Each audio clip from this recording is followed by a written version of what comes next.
ہمیشہ نیکی کا حکم دیتے رہنا اور برائی سے روکتے رہنا، گویا اصلاح معاشرہ کی کوشش کرتے رہنا، لوگوں کی اصلاح، صرف اپنی اصلاح پہ زندگی میں توجہ نہیں دینی، بلکہ پہلے اپنی اصلاح کرنی ہے ان تمام باتوں سے، اس کے بعد تمہاری ذمہ داری یہ ہے کہ تم لوگوں کو نیکی کی دعوت دو۔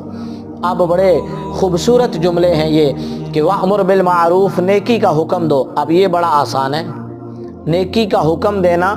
ہر دوسرا بندہ کسی کو نیکی کا حکم دیتا ہے، لیکن ساتھ فرمایا صرف نیکی کا حکم نہیں دینا، وَانْہَا عَنِ الْمُنْکَرِ، برائی سے روکنا بھی ہے۔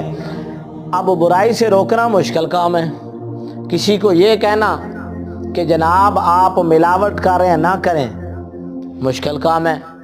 کوئی جھوٹ بول رہا ہے اور آپ کے سامنے بول رہا ہے، لیکن وہ بڑے عہدے کا بندہ ہے، آپ اس کو کچھ کہہ نہیں